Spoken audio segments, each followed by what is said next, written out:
Every year, millions of people visit America's national parks. They come for the beauty, the quiet, the peace. But sometimes the forest doesn't let them go home. What you're about to hear are 10 real stories of people who vanished in the wild. No trails, no witnesses, no answers, and no bodies. The government won't explain them. The records are fragmented. The disappearances follow patterns almost like the wilderness is watching, choosing. This is Missing 411. And these are the ones the forest kept. June 14, 1969. Great Smoky Mountains National Park. A 6-year-old boy named Dennis Martin was hiking with his father and grandfather near a wide, grassy area called Spence Field. Cut to soft forest sounds, birds, breeze, then subtle distortion. It was Father's Day weekend. The Martins were experienced hikers. This was a family tradition. Dennis was wearing a bright red shirt. Easy to spot. He and 2 other kids decided to sneak around and surprise the adults. Dennis ducked behind a bush, just a few feet from where the adults stood. He never came out. At first, they thought he was just playing a prank. But minutes passed. Then 20. Then panic. His father ran down the trail, yelling his name. Within hours, a search party was formed. Then dozens more. Within days, hundreds of people, helicopters, dogs, volunteers. Nothing. Not a single shred of clothing. Not a footprint. Even the bloodhounds lost the scent within 50 feet of the bush where he vanished. A family hiking nearby reported hearing a loud, unnatural scream echo through the valley. And then they saw something. A figure. Dirty. Human, maybe. Wearing tattered clothes. Slipping into the trees. Carrying something over his shoulder. They never found that man. They never found Dennis. Then the military arrived. Green berets. Heavily armed. They refused to work with park rangers. Searched alone. Said nothing. Left without explanation. 50 years later, the case remains unsolved. No body. No answers. Just a red shirt that never turned up. And the forest that swallowed him whole. July 10, 2015. Idaho. A high-elevation campsite near Timber Creek. 2-year-old Dior Coons Jr. arrived with his parents, his grandfather, and a family friend. It was supposed to be a quiet weekend in nature. Forest sounds, campfire crackling, distant voices. Calm. They had only been there a few hours. The adults claimed they were within eyesight of the child the entire time. Dior was playing near the truck. Then he wasn't. Within 5 minutes, panic set in. They shouted, ran down trails, checked the creek. He was just gone. His mother called 911, her voice shaking. She said, "We can't find our son, he was just here." But what happened next sent this case spiraling into mystery. Investigators immediately noticed inconsistencies. Each adult had a slightly different version of events. One said Dior had gone with Grandpa to fish. Another said he was by the truck. One claimed they thought someone had taken him. But there were no tire tracks. No footprints. Search dogs couldn't pick up a trail. Helicopters scanned the dense woods. Drones flew low over the water. Nothing. No sign. No sound. You have to understand, this was not a large, open park. It was a tight area. If a mountain lion had taken him, there would be signs. Blood. Drag marks. Prints. If he'd wandered off, they would have found something. But Dior left behind no trace of his existence. Not a shoe. Not a diaper. Not a thread of fabric. Theories turned dark. Police eventually began to suspect the parents. But no evidence ever emerged. No one was charged. Years passed. No remains. No clues. Private searchers and psychics joined in. Some claimed the energy in the area felt wrong. Too quiet. Like the forest had closed its mouth. One investigator later said, "It's like the trees swallowed him." July 17, 1981. Yosemite National Park, California. A 17-year-old girl named Stacy and Eris arrived at the High Sierra camps with her father and a small group of riders. They traveled by horseback into the mountains, far from roads and civilization. After settling into the cabins, Stacy wanted to stretch her legs.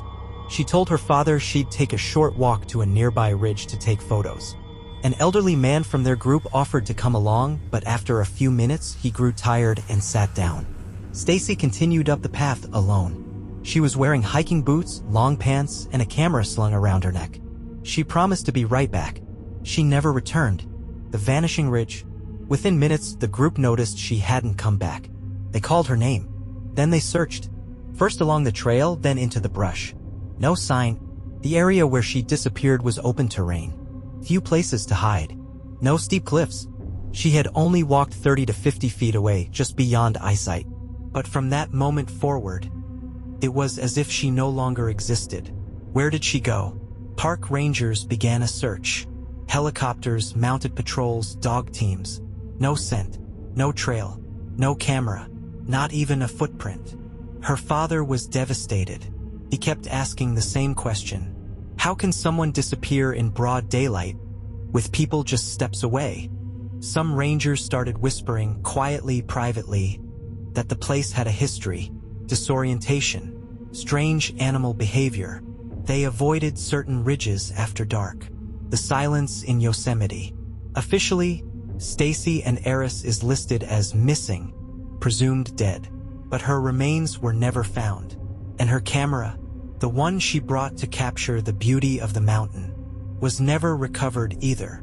One step too far, one moment alone, and the forest swallowed her like mist.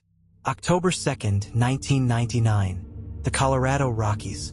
3-year-old Jared Atadero went hiking with a Christian singles group, while his father, Alan, stayed behind at their lodge, not far from the trailhead. He assumed Jared would be well supervised.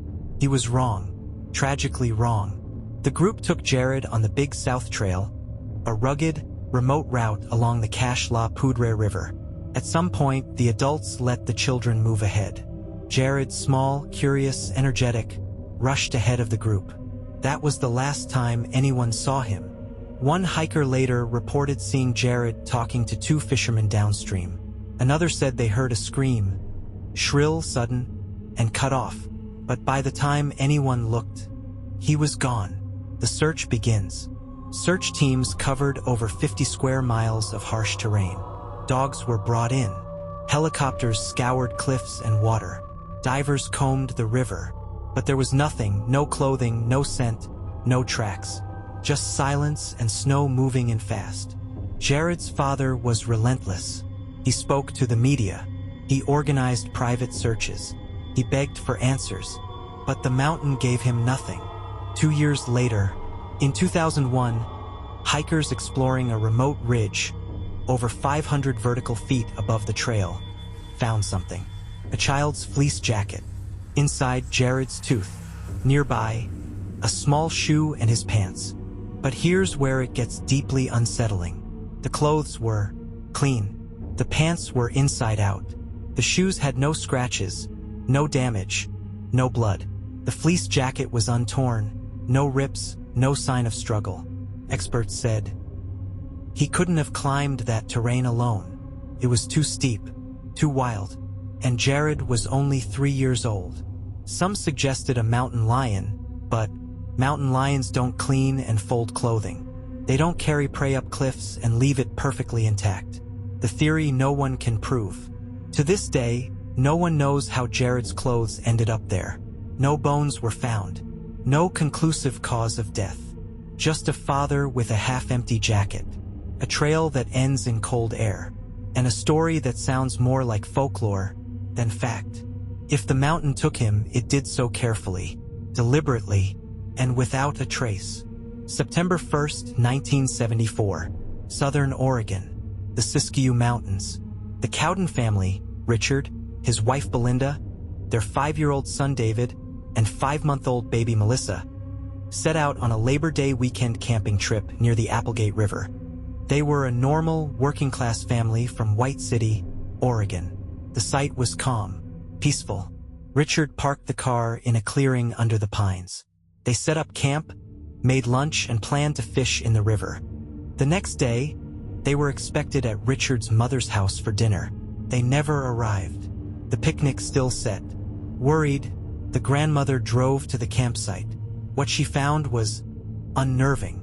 The family's belongings were perfectly in place. Wallets, diapers, baby formula, car keys. A carton of milk sat on the picnic table, still full. The truck was parked. Fishing poles leaned against a tree. But the Cowdens were gone.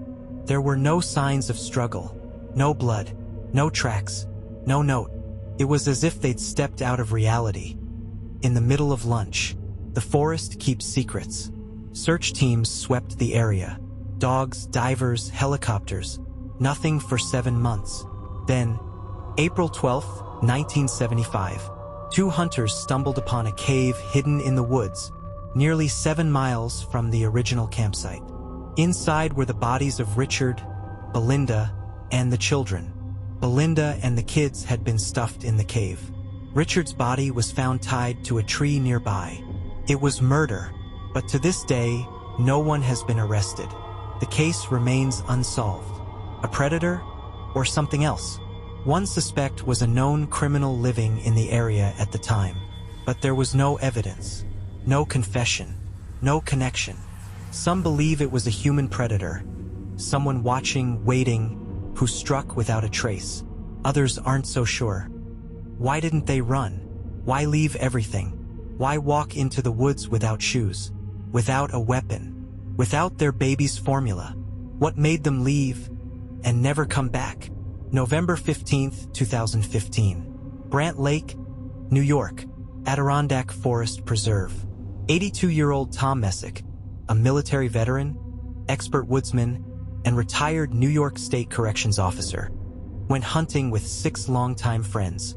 It was a quiet fall morning. Cold, clear, still.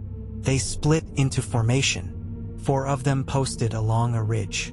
Tom stayed near the edge, watching a clearing, rifle in hand.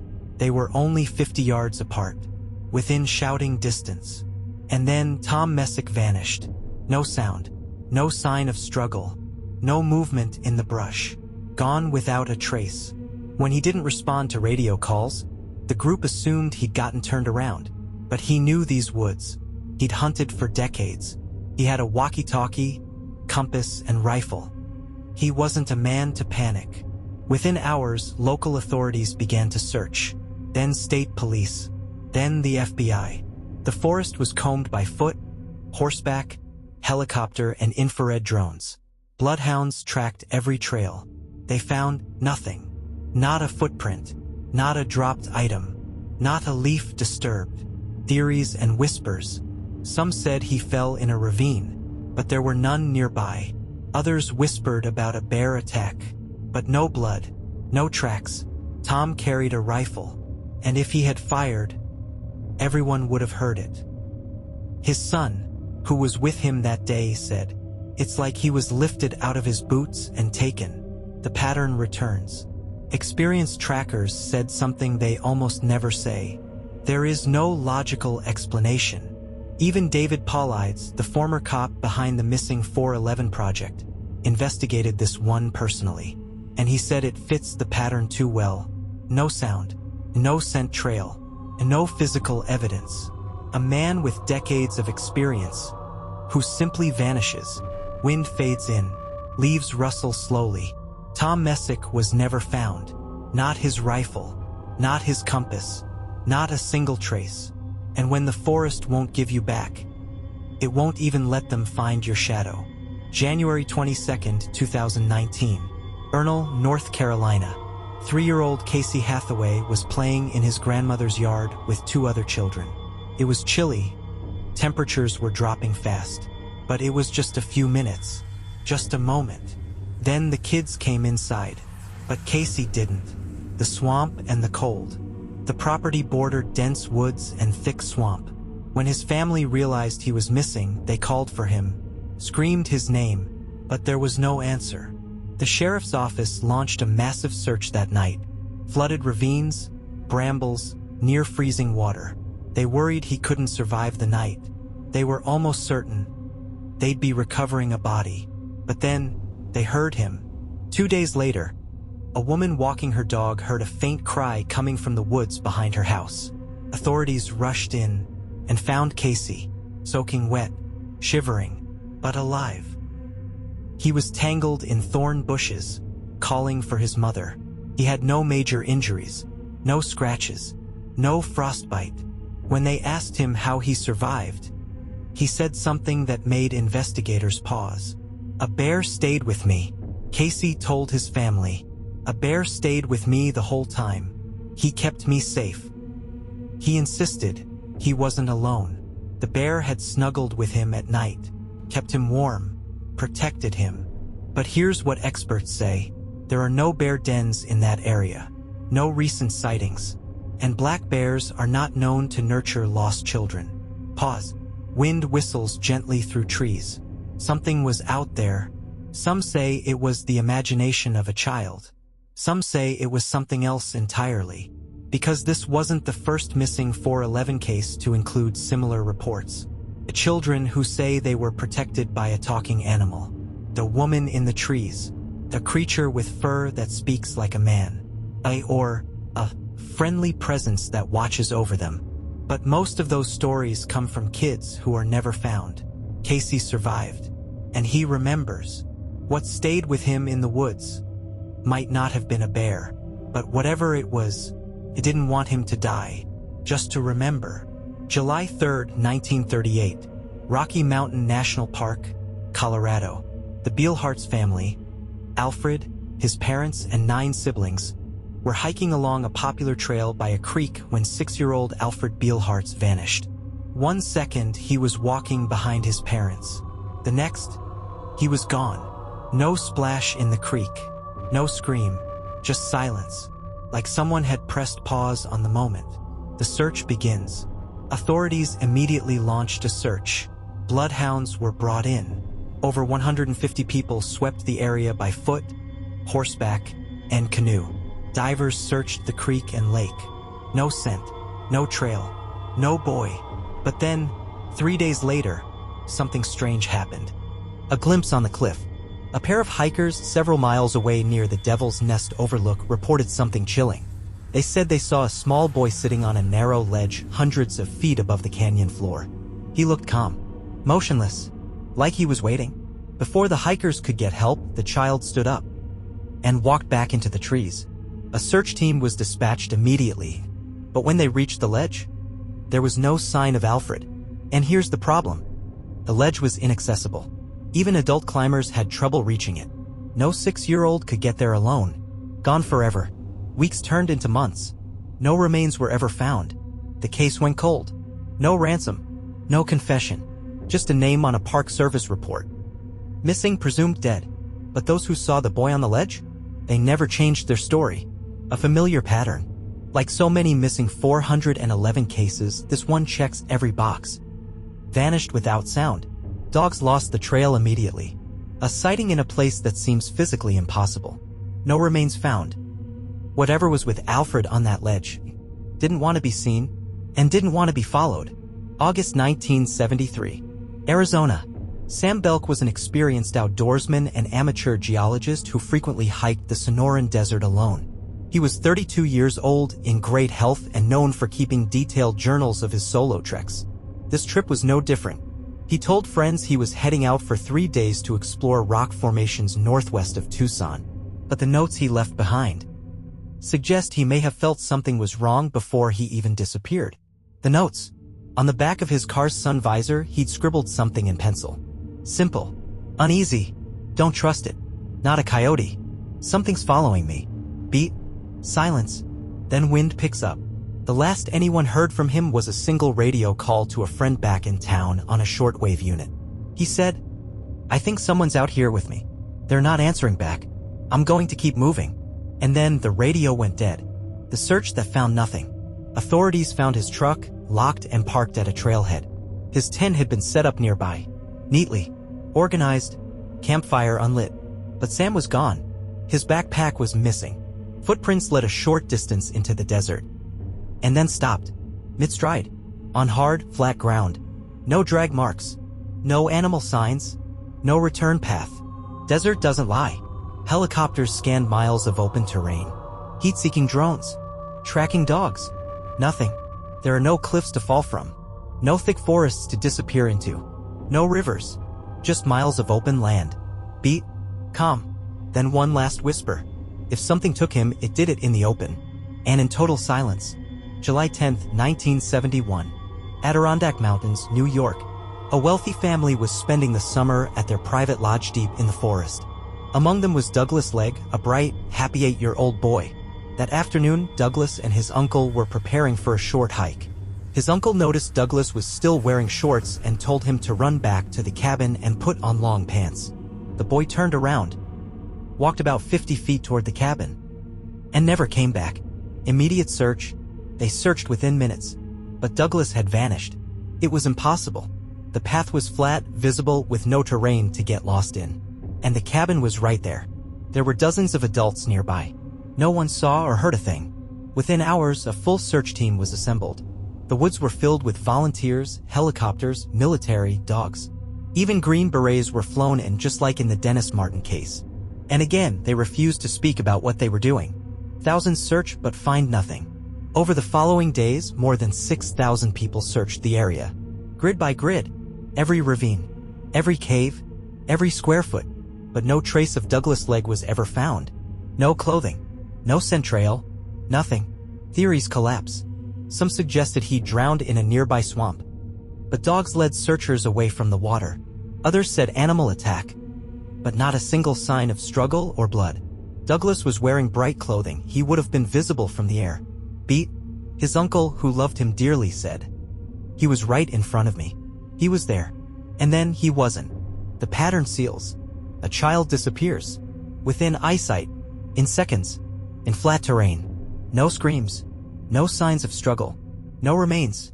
And the military shows up quietly. What do they know? Why do they keep coming to these cases? And what could take a boy? Invisible and silent. Just steps from home.